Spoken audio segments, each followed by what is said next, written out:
Welcome to Crunch Time, a show about your favorite topic, sports. My name is Jeremy Lagos, filling in for Alexis Pearson for the second straight week, and this week we are joined once again by defending champion Chris Pearson. We also have Nick Speliopoulos and Jordan Lawrence. Guys, who's knocking off Chris this week? Me. That's not even a question. Me. I'm knocking off Chris this week. All right, we got Chris looking to knock off Chris just like everybody else. And to start things off, we're heading to the Diamond as the NLCS is set. Milwaukee, who completed an effortless 3-game sweep versus the Rockies, finally making some postseason noise for the first time since trading former All-Star Carlos Gomez, while the Dodgers took care of the Braves in 4 games. I don't think anybody could have predicted the Brewers could make it this far post-Gomez, but they've been playing extremely well, just like star-studded Los Angeles. So, let's step into the batter's box and lead off the show with who you fellas think will be punching their ticket to the World Series representing the National League. Chris, what do you think? Well, you got to start with some statistics. I mean, so far on the season, the Dodgers are 4-3 over the Brewers. That's their season series. A lot of these games, though, the Dodgers won by many runs, and that's the problem. Like, their Game 7, the last one they played in the year, is 5-21. I don't think LA can keep it up. They have a heavy-powered offense, but, you know, you look at it, combined ERA, the Dodgers are second, the Brewers are 7th. Dodgers are a little bit better in strikeouts. I don't know. The Brewers are hot. That's the one big thing coming into the playoffs. You know, you got to have you be the hot team. They're on an 11-game win streak. I think that's what it's going to be. Well, that's exactly, you're right there. The Brewers are going to obliterate the Dodgers. The Dodgers might sneak one game here, there. The Brewers are going to take this, hands down. The Dodgers have struggled time and time again with their postseason pitching. Yes, they do fine in the regular season. Kershaw always finds a way how to fold, and Christian Yelich, the MVP of the National League, he's batting .250, but his on-base percentage is where he really gets his team going with a .571 batting average, and his OPS is almost at 2. Jordan? Honestly, I just got to agree with you guys here. The Brewers are hot. They haven't lost since, I don't know when, since October, since September, and they won 11 straight. I got to go with the hot team that have all the momentum going to the series. And props to the Dodgers for adding Manny Machado and Brian Dozier to trying to get that win. But you look at their bullpen, Hader, for the Brewers bullpen, has not allowed a single runner this postseason, and the Brewers are going to take this That's away one of the from big Dodgers. things, too. Like you said, I mean, they're close in runs allowed in the last 11 games, but the Dodgers, in 11 straight wins, have only let in 28 runs. That's insane. Like, this is a team that is hot. They're playing well on defense, and it's weird to say in baseball terms, but defense wins championships, and that's where the Brewers are going to be. So you think the Brewers pitching will be able to compete with the Dodgers offense? Definitely. I think for sure. Yeah.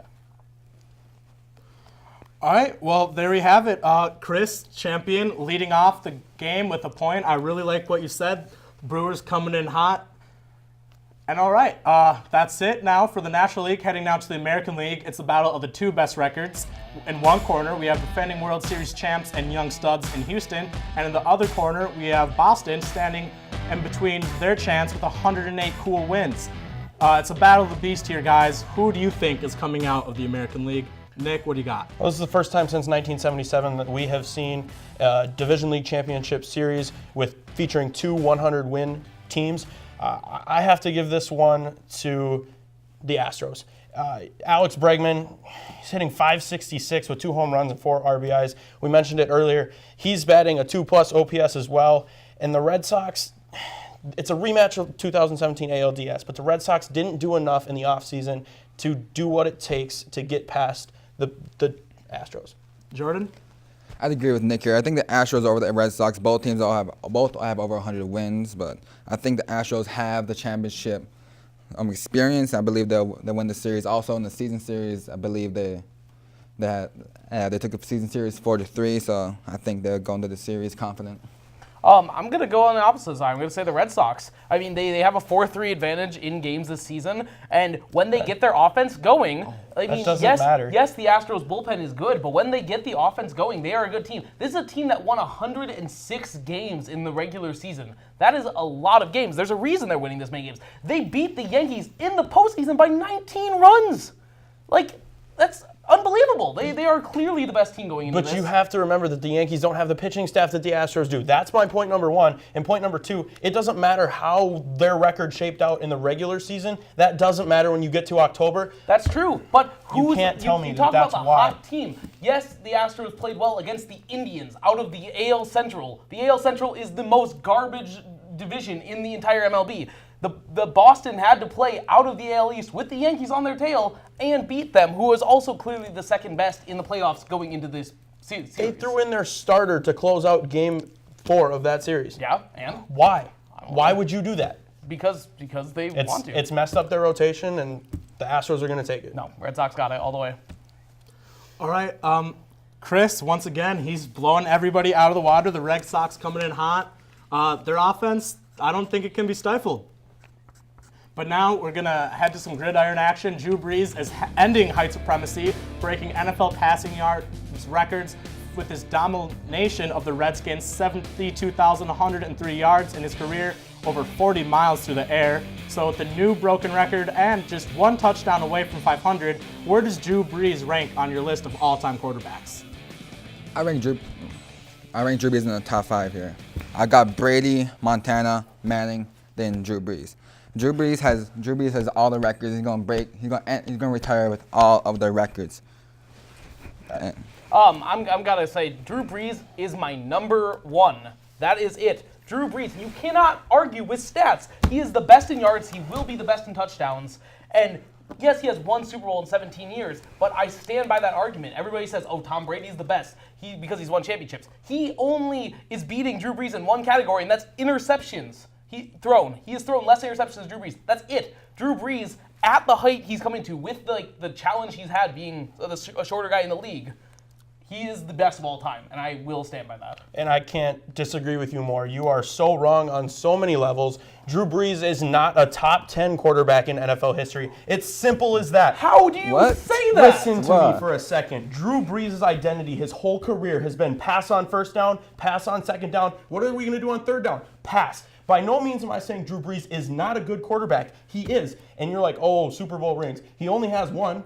And that shouldn't even count Yeah, because but- the Saints cheated in 2009, and we come all on. know. Oh, we come all on. know. Give Oh me my. that. We all know that the Vikings Give were going me to destroy that. the Colts in You the 2009. Can't say that. That's not even possible. How? Look at it though. Look at the people who are the greatest. Peyton Manning and Brett Favre. Also, one Super Bowl for Brett Favre. No. Two Peyton Manning has two. I Fact check. said Brett, No, you said Peyton one. Manning You two. said Manning I and said Favre Peyton have one. Manning had two. No. I was going to. I said Brett Favre had one, Peyton Manning had two. Go for That's it. the same thing. If Drew Brees wins one more, he's at the same level as Peyton Manning. He's gotten more touchdowns. I don't care.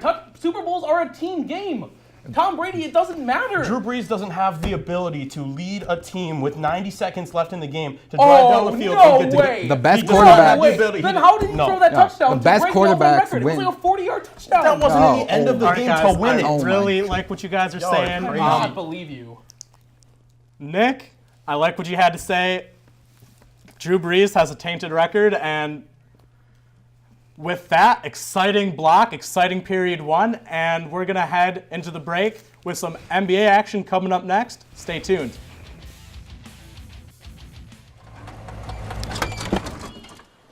Leah, did you put a new dent in that? This one? No. Were you texting and driving again? Yes. Hi, Leah. Hi, Dad. Sorry about your bumper.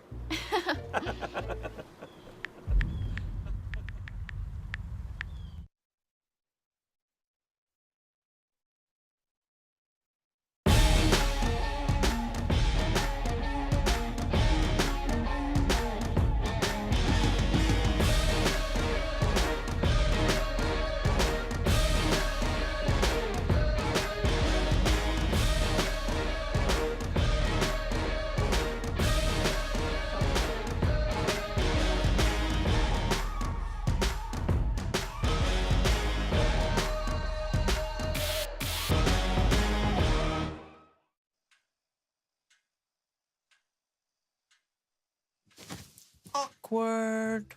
I'm the awkward silence. You try to avoid me, then there I am again. But an awkward silence can be a great thing. Like Kelly here is about to demonstrate.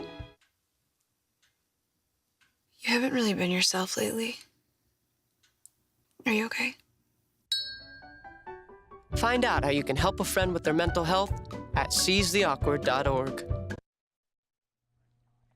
Welcome back to Crunch Time. We're in the second period now, and only a few days before basketball season starts. Jimmy Butler, obviously, and the Timberwolves are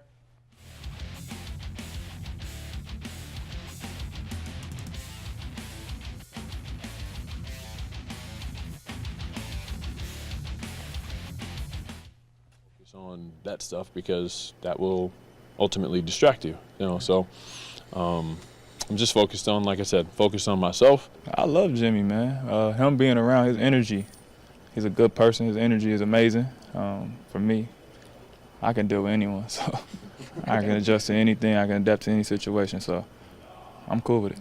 Yesterday, you heard from some of the players. Guys, what are your thoughts on the situation? Jimmy is such a cancer in this locker room. He is just, and I mean, I think, I started to say, Parker a couple weeks ago said, well, he probably won't fit in anywhere. And I scoffed at that when he first said it because I'm like, that's crazy. I mean, he's a good player. He will be good somewhere. But you start to see more and more of this. He had problems with the Bulls when he was there. He had an ego problem. He thought he wasn't the leader with Dwayne Wade and Rajon Rondo after Dwayne Wade came in and was like, you will be the leader of this team, or because I am just here to play out the rest of my career in Chicago. And he had problems with that. He is a problem person, and he's going to cause problems in a lot of locker rooms. The Timberwolves need to deal him out now. I don't care if, quote unquote, they need him. Nick? That's exactly it. Jimmy Butler has now solidified the fact that he has an identity issue, whether it's on the Bulls, whether it's on the Timberwolves, or any of his future teams. This reputation that he has made for himself has tainted the Timberwolves' ability to trade him. Now, it's clear the Heat have given us numerous opportunities to get rid of Butler, and we need to. I don't care what it takes. The Timberwolves can try their best to unload Gorgie's contract with the Heat, whether it be a 3-team trade. There are things that we can do to get rid of Butler, and here's the one thing that I will say about the Timberwolves really quick. All right, Jordan. All right, I do agree with you guys. We need to get rid of Butler, but I don't see this as such a bad thing. I see this as maybe a good thing because it'll spark a fire in this young Timberwolves team with Wiggins and Cat. They were not going to like what Butler comes in and tells the team that he quote unquote need him. I think that would light a fire underneath the Timberwolves. I don't understand how that starts a fire when the Timberwolves cancel practice today. That doesn't make sense. Jimmy Butler is causing so much turmoil in the Timberwolves organization that it is wrecking anything that the Minnesota Timberwolves fans base can hope for. Yeah. There reports have said Jimmy Butler is willing to play with this team if he's not traded in the regular season. I don't think the Timberwolves front office should be willing to let him play at this point. He has caused too many problems. He is a problem among himself. He's a good player, but he's not going to be productive on the court. That's just the problem. He's just not a good player. And that's where you're wrong. If he says guys, able to play, he's going to play. Jordan, I like what you really said there. I think this could really light a spike underneath Towns and Wiggins. All right, boys, coming up, we got the big crunch. LeBron James is in Los Angeles, and headlines are all over the NBA West. OKC was able to re-sign Paul George, and pieces were moved around, most notably, like we said, LA Bron in Los Angeles. So what teams do you got an eye on? Who's making noise? What do you guys got? Nick? All right, I'm not even going to talk about the Rockets and the Warriors. They're always there. You have to keep your eyes on the Lakers. I don't know why you wouldn't.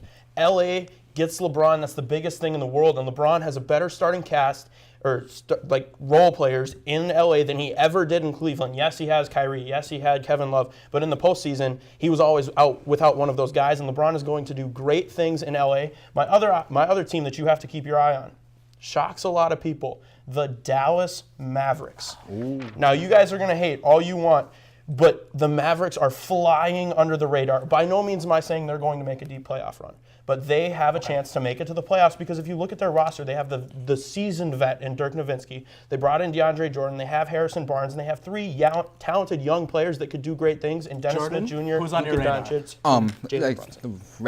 top three are going to be the Warriors, Rockets, and LA, but my team to watch this year is going to be the Utah Jazz. They have Donovan Mitchell coming in their second season. He's obviously going to improve. Their defense was top 10 last year, maybe even top 5. I need to check. They have Ricky Rubio's passing ability. They have Derek Favors at power forward, and they have sharpshooter Joe Ingles. Plus their bench is also pretty tough. And last year they beat OKC in the playoffs. I don't see them going down. I see them only going up. No. Let's be serious about this. I mean, the teams that are going to be in the finals this year, or in the Western Finals, are going to be Golden State and LA. That's just the way it's going to be. LeBron drags his teams. Golden State is the other best team. Like I said last week, they had added Boogie Cousins to their roster. It's so good. My team to watch, however, I think is the OKC Thunder. They dealt out Carmelo Anthony, and that's going to allow them to have their two leaders now, Russell Westbrook, their main guy, and Paul George, who was also able to take the Pacers, of all teams, to the finals a couple years back. They will be a good team. You watch out for them. I think they can make a deep run. See, now keep your eyes on the Rockets. The Rockets are going to overtake the Warriors. It's going to be the Rockets and the Lakers. No. The Yes. Rockets have they have such a problem. I mean, and then they added Carmelo Anthony. Carmelo Anthony doesn't do anything. I think that's the biggest problem. You add another identity to the team, just like with OKC. You have Harden, Paul, and Anthony now. You can't tell me that Carmelo Anthony's not going to come into that team and contribute, whether it be off the bench or in the starting role. He's going to come and contribute. He is a good player in the NBA. He's old. It's a refreshing start. No. I think you guys are overrating the Lakers. I don't think the Lakers are going to be as good as everyone's painting them out to be. That's a hot That's topic. that's bad. I mean, because the Lakers are going to be good. Like I said, Yes, they have LeBron. LeBron drags Yes. his teams through the playoffs. Yes, they He have is going LeBron. to They have be a good. tougher Western Conference. He dragged his doesn't team through a matter. weaker Eastern Conference. Who does LeBron have off ball? LeBron needs to dominate the ball, and all the rest of his players are on ball, and they need the ball to succeed. Like Rajon Rondo, what is he going to do off the ball? He's going to pass. That's what he's going to do. He is a pass player, and he's going to pass it up to LeBron James. You know, you look at it, like this has a talented young cast. They're going to be a Nick good is shaking team. his head, and I'm shaking my head at You're the rest wrong. of you two. You're wrong. Nick, No. I really like what you said. I still Okay. think Mel's a good player, and obviously the Lakers and LeBron are going to be doing big things. And, like, you got the big crunch. And not only was the West on fire this offseason, but the East also made plenty of headlines. Most notably, Kawhi Leonard getting traded to Toronto. Kyrie Irving and Gordon Hayward are back, returning from injury for the Celtics.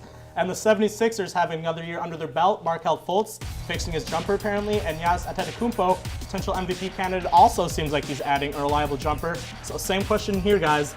Who's in, who's out of the East? I gotta say the Celtics, Raptors, and 76ers are my top three. But my team to watch is gonna have to be the Cavs.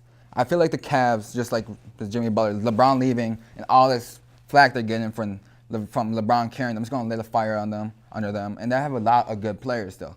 They have Kevin Love, I can see Kevin Love going 23-10 this year. 23-10. They have Rodney Hood, who averaged 16 points per game for the Jazz last year. George Hill, who's a pretty okay starting point guard. Chris, you're shaking your head. All What do you right, got? I can't believe you said Cleveland's going to be good. Like, they have lost so many pieces. And yeah, Kevin Love's there, but he's not the team leader. He's never been the team leader. But, you know, you got to look at it. The Boston Celtics are dangerous this year. They are probably the favorite team because last year they were still really good. They were haunted by Cleveland because of LeBron, like I said, but they also weren't healthy last year. This healthy team looks terrifying. I think they are the clear favorites to take the East. However, the Bucks, like you said, they're on the trail.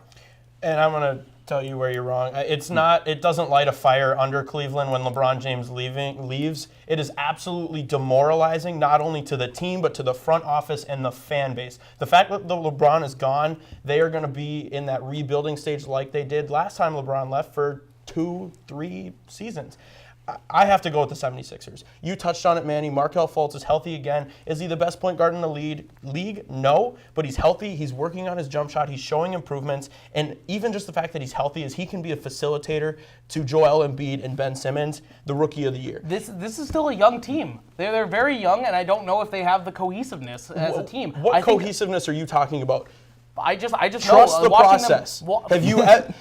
Everybody Come talked about it on. last year, No. and everybody's buying into it. I'm not buying into it. That's It's not you. everybody. You're not on the I'm not buying 76ers. into it. But I'm not everybody. I mean, the thing is, Everybody on that team is buying into that. It's going to be the Raptors or the Bucks, if anyone. The Bucks are going to be the team to come out of The Bucks. and challenge the Celtics. No. I really like what you said about the Celtics, Chris. Getting back Hayward and Irving, that's going to be big things for them. I do like the Cavs. I do think they're a sneaky team, but the Celtics control the East. And don't go anywhere, folks. We hit the ice as the NHL drops the puck on their regular season earlier this month, and we'll be right back. After I hurt my neck. First, I took them to feel better. Then, I just kept taking them. I didn't know they'd be this addictive. I didn't know how far I'd go to get more.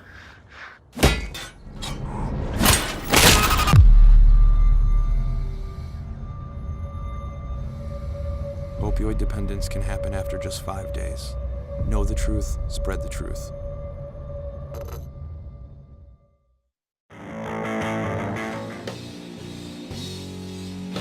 Gotta get up and be somebody. We can break it down, yes we can make it. We can break it down, yes we can break it. Numbers, but I'm searching for a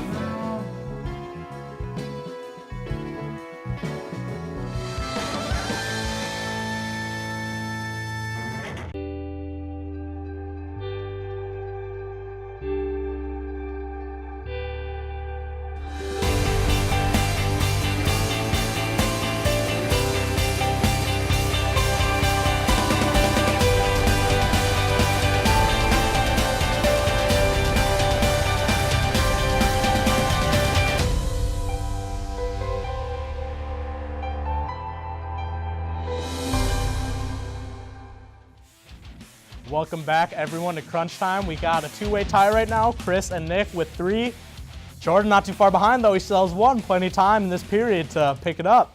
And speaking of the period, we got Tom Wilson, guys, a 20-game suspension for yet another arguably questionable hit, this time against the St. Louis Blues. Capitals aren't happy, but Wilson does have a history of something like this. Guys, was this a fair punishment? Too much? Too little? What do you think? Yes, he does deserve this. I mean, player safety is key in full contact sports. That's why you see more rules about the NFL. Now, the NFL has gone too far. We're not getting into that. But the hockey has been making these changes, and they do deserve that. This hit was clearly an illegal hit to the head, a check to the head, and it's not his first one, like you said. 3 of them just last season. That is crazy. The one thing, though, that is going to drive this apart is the collective bargaining agreement for the NHL says that a repeat offender gets more games in it. That's 4. He deserves to sit out. And I understand history plays a role in how long they do get suspended, but for 20 games, I say that's a little much. There have been instances in his past where he has obliterated skaters without the puck. This hit, he just shot the puck. It's a little different. And when you're talking about Tom Wilson, can you blame him? He is 6'4". Put him on skates, he's 6'6", 6'7", depending on where, the measuring stick lies. You can't help the fact that he is an absolute beast on skates. No, it's totally different. Tom Wilson, what do you think? I feel like the hit definitely warrants a suspension. Like, the dirty hit like that, he has a history of dirty hits and the repeat offender, but it also is in the preseason. Why would you do a dirty hit like that in the preseason? I get hockey is a hard-hitting sport. I get that, but why would you even do a hit like that in the preseason, risking injuries to an opposing player? I don't see the reason why. I think it warrants a suspension. I don't like what you said, Nick, because it's clearly, this was a bad hit. Oh, he had the puck. Yeah, he had the puck. He was shooting the puck. He didn't change his body position. That was a check, shoulder to head. Watch the replay. I watched it today. I did. So did I. Shoulder to head. No. It was a illegal hit, and it is not good.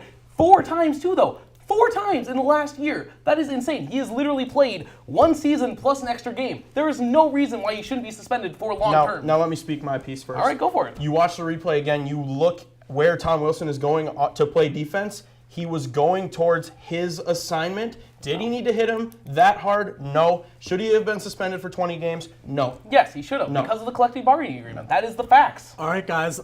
Chris makes a great point. Collective bargaining agreement. Guys that hit people multiple times, they get a bigger suspension. That 20 games, probably deserved. And now we have the Toronto Maple Leafs, made the playoffs last year for the first time since 2013, where they got their hearts crushed in a 7-game series versus the Boston Bruins. This offseason, they signed one of the biggest free agents to ever hit the market, John Tavares, who is already making his presence felt early. So with the addition of Tavares, where should the bar be set for the Maple Leafs this year? They're going to take the Atlantic. It's going to be tough to get past the Tampa Bay Lightning, but with this addition for the Toronto Maple Leafs, they have set out not only in the locker room, but for the fans as well, that this move shows fans and the team that they are wanting to start a winning culture, not only make the playoffs, but win the Atlantic Division and do great things in the Stanley Cup playoffs. Jordan? I do think they'll keep up with Tampa Bay in the Atlantic Division. I don't think they'll necessarily win the division, but they'll be pretty close. I don't see them making that much noise in the Stanley Cup playoffs, though.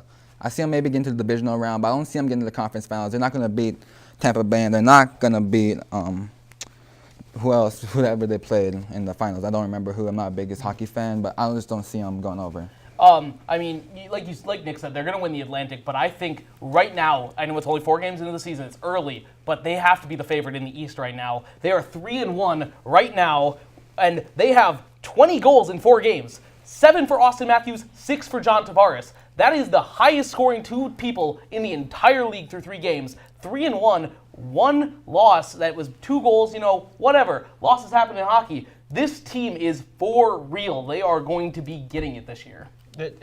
I won't go as far as saying they're going to make it to the Stanley Cup.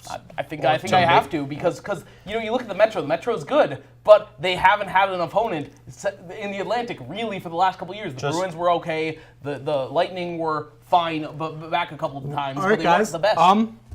Chris, I like what you made. They're scoring at will. Nobody can stop them from scoring. So when we come back, find out who, if anybody, it wasn't anybody, was able to dethrone Chris. We come back with an exciting conclusion of Crunch Time. Ashes are about to be dumped, which could possibly start a wildfire. How will Smokey deal with such a hot situation? The garden hose defense. Next, a thorough stir. Then another spray. And finally, feeling if the ashes are cool. Oh, yeah. Ah, yes, the selfie. A ritual practiced so frequently with this tribe, but not so much by Smokey Bear. Only you can prevent wildfires. Welcome to Husky Tonight. Yesterday, I just polished off a whole pack of Capri Sun, and tonight, I'm whipping out the hard stuff. Danimals. How can you do that? I banged the thing. Hockey ain't even a real sport. I'm sorry, bud, but you're gonna have to make like Toronto and leave. You wanna hear fat? What's your name? I don't know. Hamilton was adopted from a rescue in 2008. He really likes to be around people. And as soon as I start to make my breakfast, Hamilton is right there. I get out my mat and I'm doing a downward dog and he's underneath. He's quite the pug about town. He gets invited to a lot of parties. He knows he's a pretty big deal. I mean, look at this little face. How could you not love him?